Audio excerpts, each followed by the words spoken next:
I'm excited to welcome my guest today, who is going to be enlightening us on a topic very near and dear, not always pleasant, but important to all of us, and that is healthcare. Dr. Josh Luke will be joining us, and he is perfectly suited for this conversation as he has a past background of being a hospital CEO. He is now a sought-after speaker and a best-selling Amazon author of several books. He is going to be sharing with us tactics to make healthcare more affordable, whether it's for our family or our business. And I am also intrigued by a couple of titles that he has earned in the process of his conversation on this area. One is the Tony Robbins of healthcare. Love that, Dr. Luke. Or America's Healthcare Affordability Authority. Both of those titles alone want me to listen to more on what you have to say. Thank you so much for being with us today. I'm excited to be here. Thanks so much. Yeah. You know, when I think back to hospital settings, whether we've been there to have a baby, in my case, or for other reasons, we think of the money side of that, and that's where you kind of started way back, quite young, it sounded, as a CEO of a hospital. So I'm curious how you segued from there to helping us all save money on healthcare.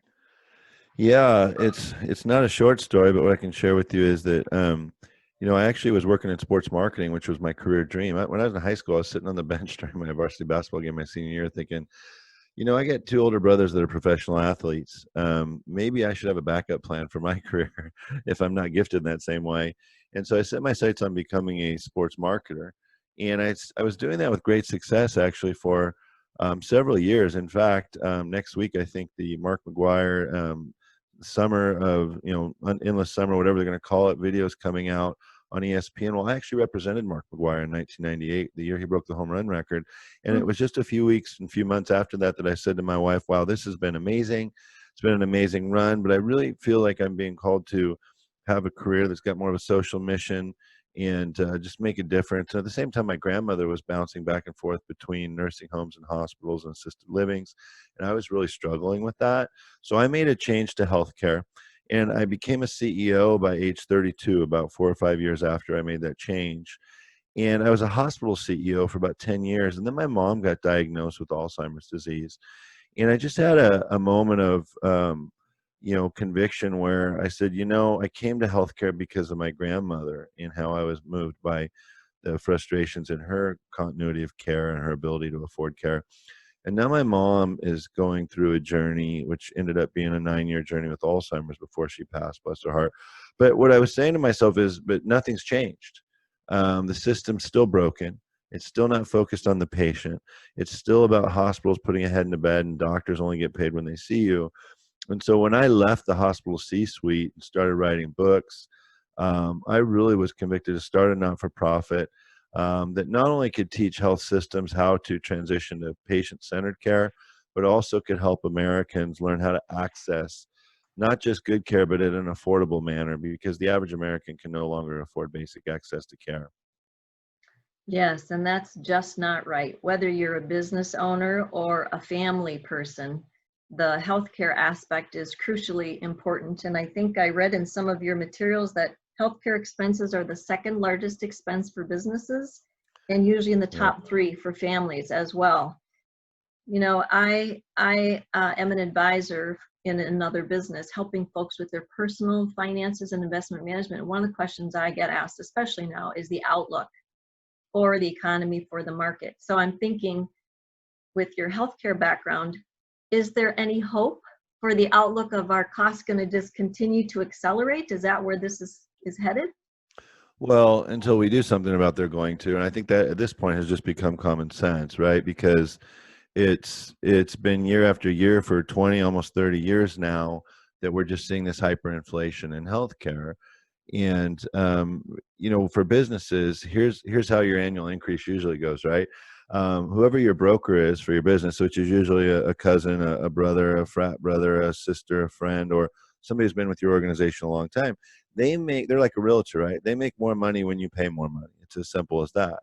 And every year they call and say, hey, I'm going to take you to dinner. Where do you want to go? Pick your favorite restaurant on me. Let's go. And at the end of that dinner, they hand you that envelope if you're the boss. And that envelope, you know what's in it. It tells you if your increase is going to be 5% or 12% or somewhere in between for that year.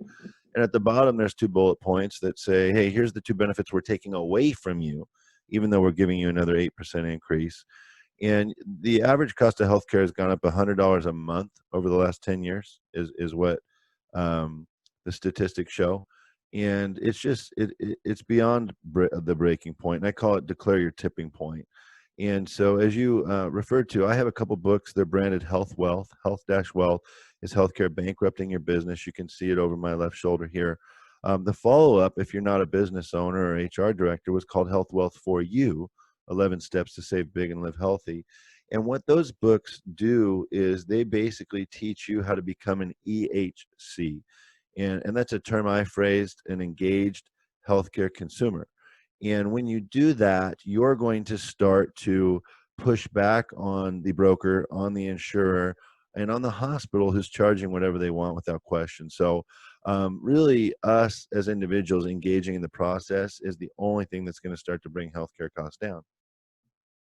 So pushing back, let's talk a little bit more about that. I know you have a podcast, and I love the focus, spend less, live well. It's accomplishable, both of those, right? Yeah. And then certainly you have a Facebook group and a YouTube channel. So lots of ways for us to learn from what you've seen and do that pushback. Yeah, so the average American family spends $23,000 a year on health insurance before they even see one doctor or get one prescription, right? And a lot of your listeners right now are going, oh, well, I don't spend that much. I would bet that if you stopped and penned it out that they do.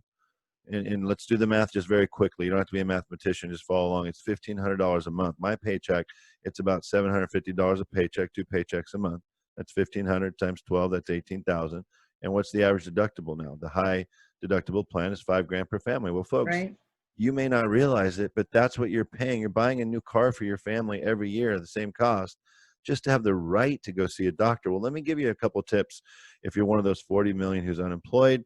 Or underemployed, or if you just want to declare your tipping point and say, this is insane, I can do better. For $25 a month, you can get 24/7 access to teledoc doctors who can write prescriptions and consult you online within 10 minutes of you saying, I need a consultation. You go to Your Advo Health, Y-O-U-R, Advo, A-D-V-O, youradvohealth.com. $25 a month. It also comes with a prescription, discount prescription program. Now that is declaring your tipping point. Now that's becoming an engaged healthcare consumer. When you start to do things like that, how do you become an EHC? I say use your 3P plan, develop a 3P plan. The 3 Ps are have a plan based on personalized medicine and preventative medicine. And when you do that, you're going to start to look at some of these things like DNA testing, like getting your microbiome done. We're in an age now where you need to know everything about your body. And I liken it to this. Let's say you're in Los Angeles and you need to get to San Francisco. The way during the 80s and 90s as Gen Xers and boomers that we got healthcare was reactive, okay? And it's almost as if you're saying, hey, here's the dot on the map for LA, here's the dot for San Francisco. We don't have any roads, maps, lakes, mountains, or anything, but you need to be there by tomorrow night. Go ahead, here's a car, go. Now, in this day and age, we have access to the map that has all the highways, the side roads, the lakes, the mountains, the passes. We even have where there's construction going on. Think of healthcare in that manner. Now, you can understand how your body metabolizes medication, how it metabolizes food, how your stomach metabolizes different foods, and there's things we call blockers and there's things we call fuels. And for example, my wife, corn is a blocker for her. So corn tortillas, corn chips, any type of corn, she starts to just not feel right, as if you were maybe lactose intolerant, same type of feeling. And there's other foods that are fuels. Corn is fine for me. But when we did our full genome sequence, our DNA test, that's what we learned. And everybody should be doing that. And it's even more effective for medications. So educating ourselves, but then utilizing some of the resources that are out there. So youradvocate.com site to go to learn about this telehealth medicine as one option. Yes. I know you. Go ahead. Go ahead. I was just going to say, so I founded a not-for-profit with the help of some friends around the country that are kind of committed to, declaring war on the cost of healthcare in America. You can go to this website. It's spendlessonhealthcare.org. It's spendlessonhealthcare.org. and you can get the 10 free tips to spend less on healthcare. You can have those in moments, and it's a list that you're sent, but um, there's also a video I did with each to just kind of articulate them to you. Then the 10th tip on that list, there's actually a couple bonus tips beyond the 10, but the 10th tip is to go ahead and do the personal healthcare spending reduction tool. And it's free to do that tool. And we give you a quick answer to each. It's about 5 minutes worth of work for you to share how much money you spend on insurance, on pharmaceuticals, on going to the doctor, all these different things. And we give you a quick tip on the end of each on how you might save money. But then at the end, we will tell you if you qualify for our $5,000 annual savings guarantee in the first year.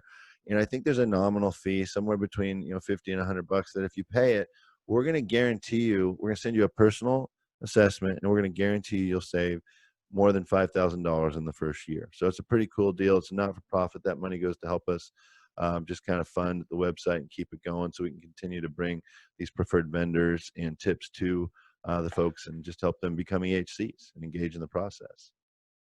Spend less on healthcare.org. Your 10 tips, I know I took a look too, and one of them sounds like telling your doctor you're a cash patient, talking to them up front and finding out what that discounted price really is. Can you talk about that a little bit more? Yeah, guys, it's just common sense. You shop for cars, you shop for houses. Why don't you shop when it comes to healthcare? And after you look at the 10 tips, I think the first 5, 3 of them have something to do with, for goodness sake, engage your doctor in conversation. Ask he or she what they would do, if there are options, where they would go. The next one is ask them for a discount. The other one is, hey, tell them you're a cash patient even if you have insurance, and you might be shocked to find out that your copay is $45 through your great PPO that you tell everybody how wonderful it is, even though it's terrible. Okay. And you might find out that as a cash patient, your copay is $20. It happens all the time. And sometimes that articulates out to $1,000 savings when you're having a procedure or something else. So guys, I think I just gave away 5 of the 10 tips. Ask your doctor, engage he or she in conversation, ask for a discount. Before is more effective than after. And let them know you're a cash patient just to see what they come back with. Healthcare is one service that has always been kind of mind-boggling from the standpoint of where else do you go and have a service without knowing in advance or upfront somewhere what the cost is going to be, right? Your medical bills are a total surprise unless you ask. And so that's where I think consumers are getting a little bit more savvy, a little bit more educated to proactively ask. So that's a truly, really, I think, super helpful tip. Yeah, there's a lot of those tips on there too, and we're just grateful that we can bring that to folks. And that personal healthcare spending reduction tool is a really cool tool that we put together for folks. And that it's so tailored and asking you specifically about your medications and some of your health conditions potentially that would impact your ability to maybe save some dollars, or to be aware anyway. For sure, for sure. How about on the business side? What should business owners be thinking about when they're trying to spend less on healthcare? That's such a good question, and that's really what got me into kind of out of healthcare management and administration and into becoming America's Healthcare Affordability Authority is that Forbes approached me and said, hey, can you write a book on how American businesses can save money on healthcare? It's their second largest expense beyond payroll. And it wasn't my expertise, but it really challenged me because my wife at one point, when she could tell I was kind of frustrated, she said, why are you frustrated? I said, well, they want me to write another book. A, I wasn't ready to write another book, but B, that's not my expertise, but they're really adamant that I'm the guy to write it because on LinkedIn, social media, Facebook, Twitter, I have about 100,000 followers, including YouTube. And the way they react to my candid, honest, in your face, and truth be told, I haven't been doing as much of it recently as I did in the past, Marie, because it's a very sensitive time with COVID and with racial equality right now. Mm-hmm. And so I've been very careful about not, some people would say, gosh, you make fun of hospitals all the time. Well, it's because they're robbing Americans and they're called not-for-profits, and they don't pay taxes, and they're paying CEOs $6-7 million a year. And and these things that are irresponsible. And then the most insulting thing ever, and the millennials always scratch their head like, really? Why would they send this to you? Don't they know that we hate them? You open your mailbox, Marie, when you're there in Arizona, right? You're going to have a fundraiser for the new building at this hospital, and the children's hospital is expanding, and your millennial kids who are common sense are going, hey, we can't even afford to go to that hospital. We haven't even paid our last 3 bills. And now they're asking you for a donation. And when we called and asked for help with their payment, they said, no, but we can help you extend it over 8 years to pay that bill. So the millennials are asking a lot of valid questions about healthcare. And I always joke my next presentation is going to be called Millennials Think Gen Xers Are Crazy When It Comes to Healthcare, and they just might be right. And it's because of things like that. And it's because of, let me give you one other example, Marie. As a Gen Xer, and my folks as boomers, we're very hesitant to try telehealth. It just seems so outdated and weird, and there's no personal attachment. Well, is there really a personal attachment between you and your doctor anymore? Because most people don't have a personal family physician anymore. It's gone by the wayside. But what's commonsensical is when my daughter woke up with a sore throat during the school year earlier this year, within 10 minutes, we were on the phone with Teladoc. The doctor was consulting her, and within 5 minutes of being on, he said, hey, I just sent your prescription over that CVS on the corner that you guys go to. They say it'll be ready in 15 minutes. My daughter went to school and wasn't even late. In the prior years, we'd have to cancel a half a day of mom or dad's work.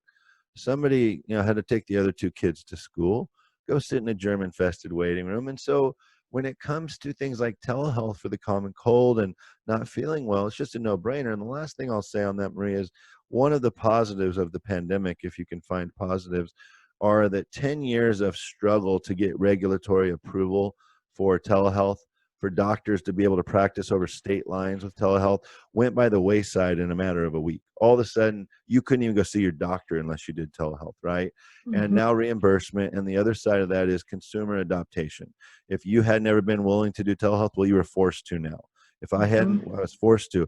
And we all kind of went, hey, that was kind of easy. Maybe I should do that next time. And that's a good thing. That's going to drive healthcare costs down eventually, as long as the telehealth provider is incentivized through a population health management reimbursement model like value-based care, which most of them are. Excellent. And you're right. It's helpful to look at the silver lining. And I understand what you're saying about feeling right about talking about these things in the midst of the pandemic and the civil liberty issues that we certainly still have. But at the same time, life goes on and we have health issues, and it is something that's, like you said, nothing's changed for way too long, and now circumstances are forcing some positive changes that are really benefiting everyone. So you've covered so many different avenues, and I'm sure our listeners are nodding their heads and listening and agreeing and want more. So maybe you can highlight a little bit more of the books that are available to both business owner and individuals, your podcast. I know we haven't touched as much on that. And then website, Facebook page, where can they reach you, find more resources, continue with educating themselves about the tips that you have available? Sure. If you're on LinkedIn, start by just going to Dr. Josh Luke and hit follow if you would. If it says connect, hit those 3 dots on the right. And then hit the follow option, because I'm connected with 30,000 people, and after that, they don't let you connect anymore. But if you follow me, I'll get a notification. I'll follow you back, and it's just as well. So that's number 1. It's Dr. Josh Luke. And also you can go to, if you are hiring speakers, why don't you hire Marie and I both, we'll both come speak at your next event, right? And we'll cover financial health and financial wealth from all angles, whatever you need to help your members get back on track after this pandemic and recession. But that website is drjoshluke.com. So drjoshluke.com is kind of my speaking website. And there I also have a lot of virtual products where you can get, if you're a broker, like a health wealth certification. It's a symbol of integrity. If you work in the healthcare space, we have different certifications and education courses on hospital readmissions, value-based care. If you sell to hospitals, we have an award-winning Selling to Hospitals online masterclass. You can find all those at that website. But you asked about my YouTube show and podcast, which is something I'm really proud of, because I'm on actually my 3rd name now. And Spend Less on Healthcare was actually named a top 10 healthcare podcast in 2019. But what I realized, Marie, and I've started to see being an influencer for 4 or 5 years now, is there's this bubble that gets created on social, particularly on LinkedIn, that's hard to get out of. And I have this really aggressive, fun fan base that is all cheering, hey, bring healthcare costs down on LinkedIn, a little bit on Facebook, some on YouTube. And I realized I was really having a tough time getting out of that. And during the pandemic, I had a lot of friends calling, asking me questions because I'd been a hospital CEO, because everybody was freaked out at first. So I started doing a daily YouTube update on COVID and the truths of the matter and answering questions I thought other parents might have. And what I realized is there is definitely a demand for the market saying, Josh, you're a healthcare expert. Give us your expertise on topics that are relevant. But there was also a demand for my opinion on broader subjects that got back to healthy lifestyles. So I changed the name of my what was once a podcast and now is a YouTube channel, which is also at Dr. Josh Luke. And the YouTube channel and podcast are now called Spend Less, Live Well. And you will love this because what I did is I said, hey, I teach at a university. I used to teach at the University of Southern California, and now I teach at Hope International University, this great small Christian university next to Cal State Fullerton. And I teach business classes. And some of the speakers I have come in that fascinate my students the most are simply sharing about applications like Acorns that teach people how to invest $5 at a time, or the rule of 72 and things like this. I'd never heard that, and I went to college for 10 years until one of my guest speakers shared it because I didn't do any accounting. But also Spend Less, Live Well. It's really the intersection of health, healthcare spending, healthy lifestyles, responsible financial management, faith, and really just parenting. And so we have pastors on there. I've had two professional baseball players, Dave Roberts, the manager of the Dodgers, CC Sabathia. We got an episode coming up with him about how he did keto and is living healthy and lost a bunch of weight. But also, I'm going to do an episode on I think I might have already done this, on my favorite financial books. And in 10 years of college, I never had a single business class, okay? Because I got 2 degrees in communications, one in educational leadership. And I read, as a young executive, The Millionaire Next Door, and I read Rich Dad Poor Dad. And to financial folks, like a lot of my buddies that work on Wall Street, they're like, dude, those are like starters for high school. Not for me, they weren't. They opened my eyes. And if you haven't read Rich Dad, it's about entrepreneur, own, don't ever work for anybody. And to the point it almost makes you cry if you don't already have that mindset. The Millionaire Next Door was, hey, the richest guy in your neighborhood, look out on the street. It's the person you think's the poorest because they manage their money better than anybody else. And I learned so much from both of those books. So I just broadened my YouTube channel and podcast to share all of those things that are not just healthy lifestyle management and how to spend less on healthcare, but just how to spend less in general and be smarter with your money. So I'm really excited about how it's doing so far. Awesome, because I think you hit the nail on the head, which is why my podcast is called Mind, Money, Motion. The more we take care of our mind and our body, the less we have to worry about money. So you can have less worry and more life. Yes. My background is dietitian. I helped balance diet and exercise with folks, and now it's finances for the past 20 years. It's all so interrelated. It's amazing. So good for you for broadening that. There's just so much more that we can do. Small steps that make a huge difference. Yeah. Well, thank you so much for joining us today. We'll have all of the information that you shared, plus all the links in our show notes. And I wish you all the best moving forward. You're making a huge impact in lots of people's lives. Thank you. And thank you so much. And I'll make sure we get a shout out to your show as well. Folks, if you are in front of a phone right now, you can actually text the word Josh to 72,000 and get those 10 tips in moments, JOSH to 72,000 from all the major cell phone providers. And you can get those 10 free tips to spend less on healthcare. You'll be added to my list, or you can just go to spendlessonhealthcare.org. Thank you so much for having me, Marie. This has been great. It's been my pleasure. Thank you.